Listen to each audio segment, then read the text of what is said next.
1 million vaccines distributed in Michigan, which sounds like a lot, except it isn't nearly enough. And what are we learning about the power of the elixir in the vials? And the Secretary of State puts forth a prescription for strengthening Michigan's elections. Is it the kind of change Republicans in Lansing are demanding? Today is Sunday, February 7th, 2021, and this is Flashpoint. Hi, welcome to Flashpoint on this Super Sunday. Yet another great American tradition that doesn't quite look like itself, cloaked as it is in the straitjacket of the pandemic. But here's hoping you get a good game, good commercials, and perhaps some good eats thrown in too. It will be a historic and likely strange week ahead as Donald Trump's second impeachment trial gets underway. Seems likely that, as was the case the first time around, it will end without a conviction, but that will not end the prosecutions of Donald Trump. They will carry on in other venues and other jurisdictions. We're going to set that aside and again turn our attention today to the coronavirus and the effort to get Americans immunized. In fact, that's the conversation you hear everywhere, people wondering aloud when they'll get their shot, or rather shots. And that's actually part of the problem. Around 1 million vaccines have been administered in Michigan, but we're a state of about 10 million people, and each of those million doses doesn't mean as much without the second dose being delivered. And frustration seems to be one of the most widely experienced side effects of the vaccine program. Way too many stories of people leaving the state to get a shot, of not being able to figure out a complicated appointment system, stories of line jumpers. And what about those who still profess no interest in being vaccinated at all? We're going to talk about that coming up this morning. Also, Secretary of State Jocelyn Benson has submitted a lengthy list of changes that she believes can strengthen and improve Michigan's election days. We'll talk to her too today on Flashpoint.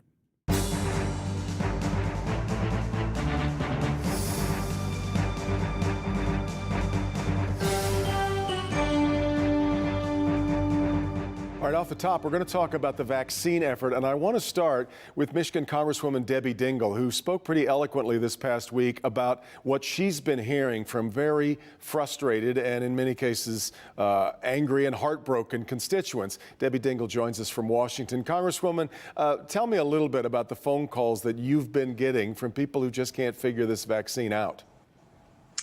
You know, there are a lot of people that are in the categories now of over 65, over 75. They have underlying conditions. They're members of minority communities, the African-American community, the brown community, who are desperate to start to get their shots. They're scared about what's going to happen to them. I might also add teachers to that list now. Yeah. And they can't get anybody. I helped one couple on Tuesday that probably just about sent me over the edge. They had called Henry Ford, where they are patients, and Henry Ford said, we're not giving the shots. The public health department is. And I was at a meeting, and the public health department said, we're not giving the shots to the seniors. The hospitals are. And I thought to myself, if you've got all of us who are supposed to be helping people and make this system work, and we can't even get answers, then what are people that are desperate to get their vaccine, that want to do what they're being told to do, supposed to do?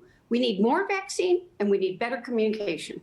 Where do you think the breakdown is occurring on this communication part of this? You know, I think what I'm trying to do now is to look forward. There's no point to going back to the last year. I think a lot was thrown on the states without any resources. I think that Joe Biden has made it a point that his number one priority is a national COVID strategy. He has been trying to get more resources to the state this week, or he has indicated he will increase the supply of vaccine to the states by 22% next week, which will increase the number of doses. I think everybody's trying really hard. There are a lot of people that want to get those shots into the arms of people. But we all got to take a deep breath and figure out how we're going to work together to do a better job on the communication. And I know people are doing that. For the shots themselves, when we hear stories about people leaving Michigan to go to other places to get a shot, whether it's Florida, I've heard a story last week about someone going to Toledo and being able to get one in Ohio. Does that speak to Michigan doing something wrong? Or do you think that that's sort of anecdotal and this is a problem everywhere? I think it's anecdotal too. It's a problem everywhere. I believe we should have a national program. Each state has been allowed to design its own program. And there are many seniors in the other states that are very much complaining that they're not able to get a shot either. They're not having ID checked. We know that there's a limited amount in Michigan, and they've been trying to get the frontline workers vaccinated first. And people should not be cutting in line. We should not have people paying. In many of these states, we've had people pay to go to a head of a line. That's just morally wrong. So I wish we had had a national plan, that this had been rolled out in a national way. I think that the Joe Biden task force, the National COVID Task Force, is trying to address these many problems. And hopefully in the next few weeks, we're going to see some of the problems we've seen be addressed by an increase in supply.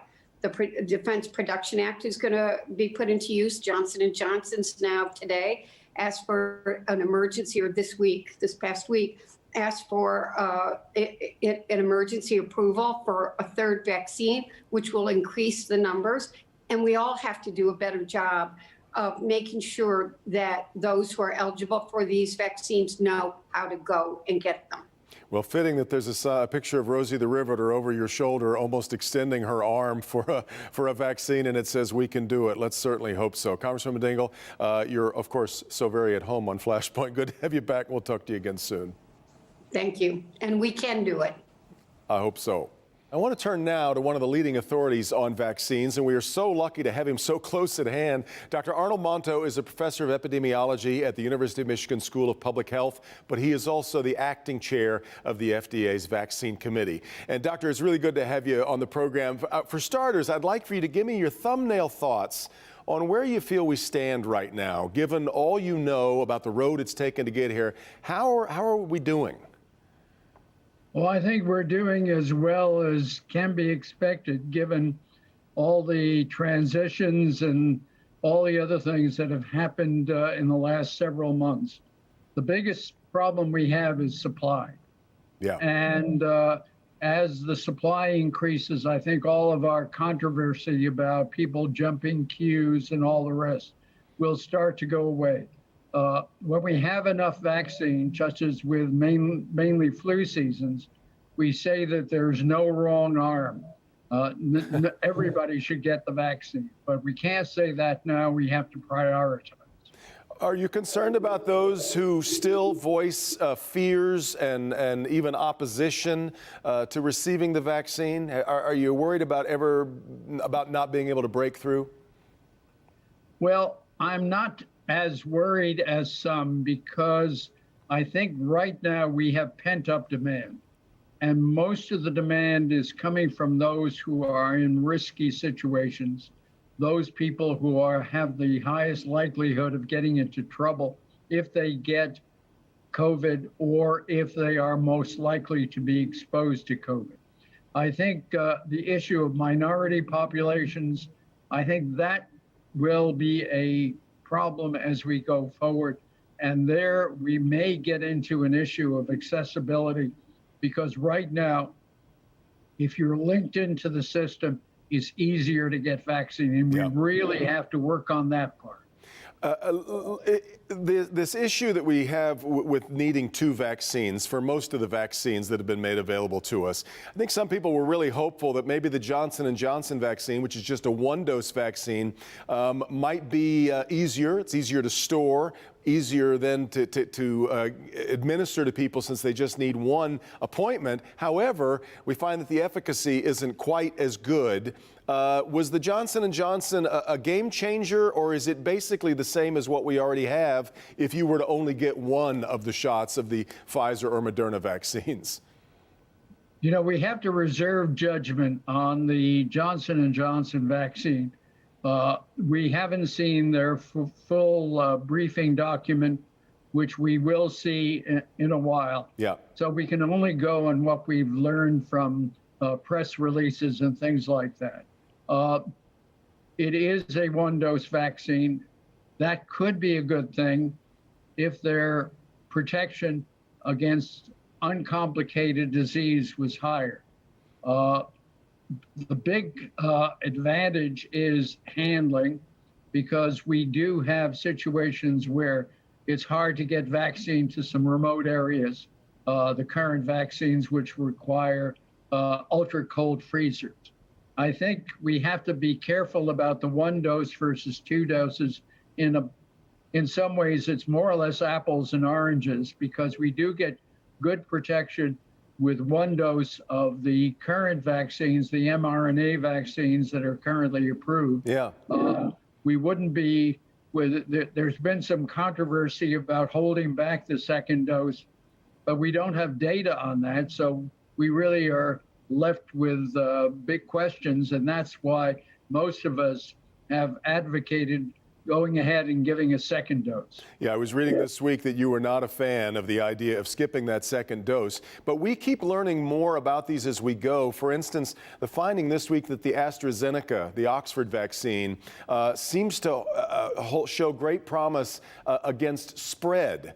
That it keeps people who've gotten the vaccine from being able to hand the disease off to someone else. But I've also come to understand that that hasn't been tested as much on the other vaccines. So is there still a lot that we don't know about these vaccines that we're putting out?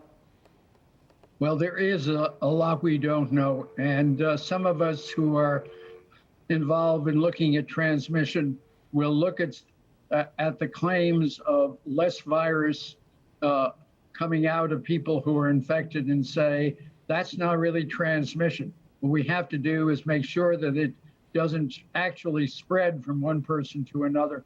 I'm not that concerned about the transmission issue with the current vaccines because we know that if you cut down on infection, you're probably going to cut down on asymptomatic spread. We need more studies, but we need more studies overall. I don't think we should look at what we have right now as being the fixed situation. We're going to be figuring things out in the future. I've even read in the press about AstraZeneca and the Russian vaccine, Sputnik, being looked at in combination because we may find that right now we only know what we've got and stick to the vaccines for the second dose you've been given before. But in future, we may be able to vary the different kinds of vaccines and get different kinds of protection. Well, in fact, the landscape does change every single day because of the way that this vaccine sort of morphs and changes. And these variants that we're seeing, they weren't around when we were originally testing the first vaccines that were approved. So the landscape does change every week, doesn't it? Yeah, it does. And basically, that's why the kinds of studies, the observational studies that CDC and other groups are doing as the vaccines are rolled out are going to be very important. They're the ones that are going to be able to tell us definitively what happens as these variants, the B117, the UK variant, becomes more common. Because we can look in the lab and say, well, it almost neutralizes the virus as well. We don't think it's going to be that much lower, but we'll know for sure when there is greater spread. And that's come up with some of the experimental vaccines because they've been evaluated in South Africa.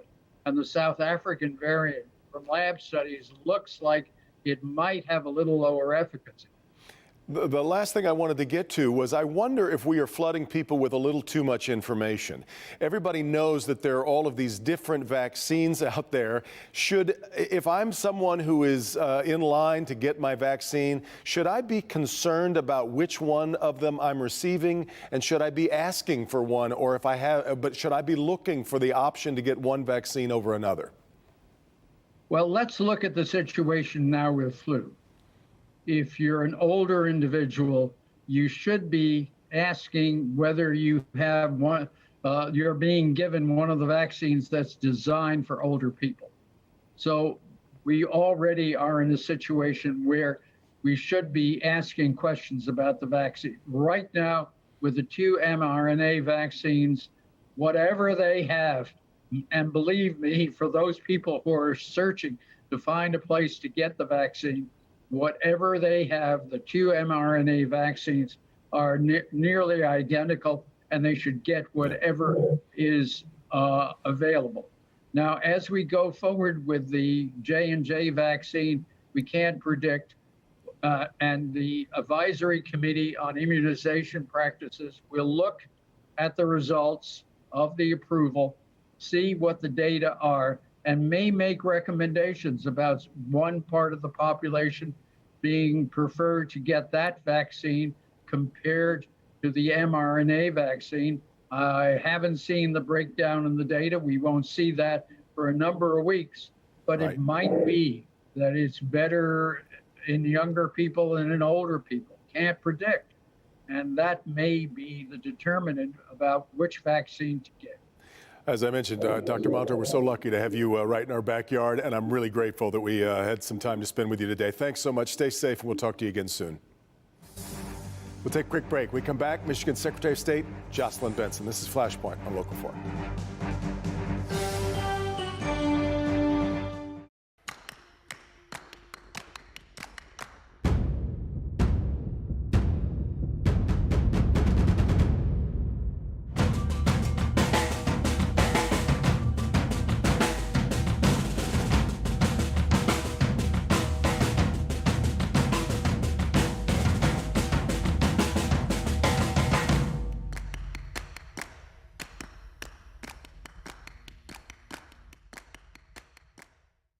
Shopping for a home in today's market can be exhausting. Viewing homes and getting your offers rejected can get annoying. Now there's an easy way to shop for a home without the stress of having to sell yours first. Introducing UPraise Offers. Enjoy the convenience of shopping for a home knowing that you have a cash offer waiting for you once you find your dream home. With UPraise Offers, you can safely shop, and if you don't end up finding your dream home, you don't have to sell to UPraise. Save time, save hassle, and home shop with the help of UPraise. Your heart deserves quality care, and the board-certified cardiologists at Heart and Vascular Institute are dedicated to providing that. I had a severe heart problem, and because of the Heart and Vascular Institute, I can say I'm back. Heart and Vascular Institute is equipped with 3 state-of-the-art facilities, an outpatient surgery center, and on-site diagnostics. At Heart and Vascular Institute, we have a very unique model. The physician and the patients are involved in shared decision-making. Call and schedule a consultation today and learn more at heartteam.com. All right, welcome back. Change of venue for our next segment, but joined by a guest who's become pretty familiar here to the Flashpoint audience, our Secretary of State Jocelyn Benson, who has put forward a new list of proposals for fixing Election Day in Michigan. Secretary of State, good to have you back with us again. Good to be here, Devin. Great to see you. I've missed coming on the show. I had a few weeks off. Glad to be back. But actually, what this is a recognition. Is that in fact, one of my mentors, Paul Tagliabue of the NFL, said, if it's not broke, fix it anyway. There's always work we can do. There's always improvement that we can make. And in that regard, we recognize that what we saw last year was extraordinarily high turnout in the midst of a pandemic. We saw an efficient tabulation of the ballots. We saw high security of the system, one of the most secure elections in our country's history, as many have affirmed. So the question is, what does that data tell us that we need to do to replicate what worked? And what occurred that we could fix or alleviate for the future? And what can we codify in the law that worked really well so that we can ensure that it's in place for future elections? So this package, which is really around 3 pillars: protecting access to the vote, ensuring the infrastructure of our elections is strong, and protecting the security of the process, really looks at the data, looks at voter activity and engagement last year, and best practices from across the country, and seeks to chart the path forward for how we can replicate our success in the future. Let's go through a couple of these. I think the one that got an awful lot of attention right out of the gate was you want to see this become a state holiday. Why would that make a big difference with the? I don't. Where would you expect that to make a big difference? I guess that's the question. Yeah, well, it's interesting because we're a state where you can vote absentee without a reason. There's no data to suggest that more people would vote if Election Day was a holiday. But what it would do is 2 things. One, it would enable more people to serve as election workers on Election Day itself. And this year we saw that was really critical in keeping our precincts open and tabulating ballots that were voted absentee efficiently and securely. and that if people want to be able to participate in our elections, we had a lot of employers give their employees the day off, sports teams and others, and that was great. This would actually enable that to happen on a regular basis so that we can always fully staff our elections. And then secondly, in my view, holidays are celebratory events. They're preeminent days in our society that we recognize something special is happening. And certainly to me, that's what Election Day should be. It should be recognized as such. It should be celebrated as such. So that symbolic impact is important as well as we seek to increase civic engagement in our state. Some people have made that case about national election days as well over the years. Let's move to some of these that I think you're already setting up for some contention with Republicans in the legislature, because they've already, I think, told you how they feel. For example, you want to be allowed to send out absentee ballots to every voter for every election. Now, that is what you did this past time around. Absentee ballot applications, not ballots, but applications went out to everyone. And that it was held by the courts that you were within your right to do that. However, asking it to be enshrined by law, this is one of the things that so many Republicans have complained about. They felt that you were, by sending out these applications to people who hadn't requested them, that you were asking for mayhem. Well, I first looked to what the voters want, and voters responded to being mailed applications overwhelmingly. We saw more people vote absentee, choose to vote absentee than ever before, 3 times the number who had voted absentee in the past presidential election. So in that way, the mailing was a success in educating voters in the midst of a pandemic, no less, how to vote absentee from home for the first cycle in which they had that right because it was new. The second impact it had, though, was by doing that mailing statewide, we ensured that everyone got an application so that whether you were on a list, we knew campaigns were going to send them out, we knew some clerks were going to send them out. This ensured that everyone had equal access to that information and that what list you were on or where you lived didn't give you in some ways an advantage over someone else with more information than someone else might have received. So it created equity, which to me in voting is really important. You also want more time for clerks to be able to start processing ballots. This was a big issue in the last election, of course. You want them to be allowed to start processing those ballots as they come in 2 weeks before Election Day. Not start counting them, which actually some other states can do, but to start processing them. This, again, is something the legislature's already told you how they feel, isn't it? That when they only wanted 24 hours advance for clerks to start. Yeah, and again, this is, in my view, we should be listening to clerks and we should be listening to voters as to how we build election administration and policy. And clerks have overwhelmingly said, as they said for almost 2 years now, that we want and they want to be able to process ballots prior to Election Day. It's a basic efficiency. In my view, it's a no-brainer. And this is why so many other states, Democrats and Republicans, have implemented this in the law in Ohio, in North Carolina, in Florida. And it works quite well in this election in those states. And here in Michigan, we worked really hard to tabulate those ballots securely and efficiently. And we indeed did so 24 hours after the polls closed. But Ohio was done on election night. And wouldn't that be nice to have that convenience here as well? And certainly it's something our clerks have called for. It's something they can do securely. And it should be seen as a clear just modernization of current law to keep the pace with what voters are doing, voting absentee in more numbers, and what clerks are saying they need. I'm assuming some clerks wanted you to go farther and would like to start counting them rather than just processing them. Why not do that? Which is, I mentioned, other states do. Well, we know already that a number of states like Kentucky do that, and a lot of clerks have called for that. And I'm open to that discussion in the legislature. I think at this point, we want to set the stage, set the bar as to what we want at the very least. Certainly, if there's a lot of consensus around tabulation as well among the clerk community, that's something I would support. I'm really following their lead here because they're the ones who are on election night and beyond. And even prior, when they're seeing all these ballots being mailed in, they want to be as efficient as possible, and they want the legislature to give them the ability to be that.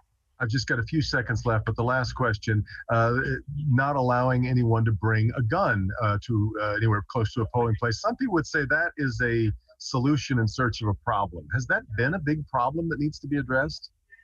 Well, we certainly know voter intimidation and, look, you don't need me to tell you about the increase in the uptick in violence or threats of violence or violent rhetoric in the state this past year. So certainly that's a challenge. The bottom line is we want voters to feel safe when they're voting. We want election administrators to be protected and safe when they're administering elections, and that's what that policy is seeking. we'll watch as these move forward. So good to spend time with you again on the program. Thanks so much for the time, Jocelyn. Good to talk to you. We'll see you soon. We'll take a quick break. Back with more on Flashpoint right after this. The Hot Tub and Swim Spa Show this weekend at the Hot Tub Store Rochester, corner of Avon and Rochester Road. Hot Tub Swim Spas in stock for immediate delivery. Save thousands, $79 a month. Hot Tub and Swim Spa Show this weekend. Hot Tub Store Rochester. Call 1-800-SPA-SALE. MichiganSpaShow.com. You're all set to retire. You have your home paid off, money in the bank, and sound investments. But if you're not careful, all the things that you work so hard for can disappear. At Samasco Financial, we'll help you prevent that. We go beyond ordinary asset management. We'll safeguard everything that you have by creating a plan made specifically for you. How much can you afford to lose? Nothing. Protect the people that you love and the things that you have. Call Samasco Financial today. Visit GollingBloomfield.com and lease or buy your next vehicle online. Only at Golling Chrysler Dodge Jeep Ram in Bloomfield Hills. During the President's Day event, hit the road in the 2021 Ram 1500 Bighorn Crew Cab 4x4 for just $299 a month employee, $359 friends and family. Or lease this 2021 Ram 1500 Laramie Crew Cab 4x4, now only $359 a month employee, $399 friends and family. You search, you request, we deliver to your home or office. Shop GollingBloomfield.com. Golling Chrysler Dodge Jeep Ram in Bloomfield Hills. The Hot Tub and Swim Spa Show this weekend at the Hot Tub Store Rochester, corner of Avon and Rochester Road. Hot Tub Swim Spas in stock for immediate delivery. Save thousands, $79 a month. Hot Tub and Swim Spa Show this weekend. Hot Tub Store Rochester. Call 1-800-SPA-SALE. MichiganSpaShow.com. The pandemic has made blood donations more important than ever. But did you know that pets need blood too? That's right. Monday morning at 6:30, go inside one of the few local animal hospitals that offer this vital service. See how they've been affected. And our stores can be depleted pretty rapidly. And how your pet may be able to help. And how do pets even donate? Find out Monday on Local 4 News Today. For changing weather in changing times, count on the local forecasters.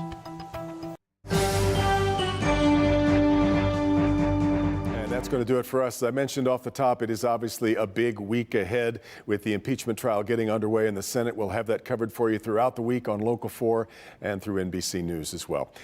Have a great week. Meet the Press coming up next, right after Mitch Albom's Heart of Detroit. We'll see you next time on Flashpoint.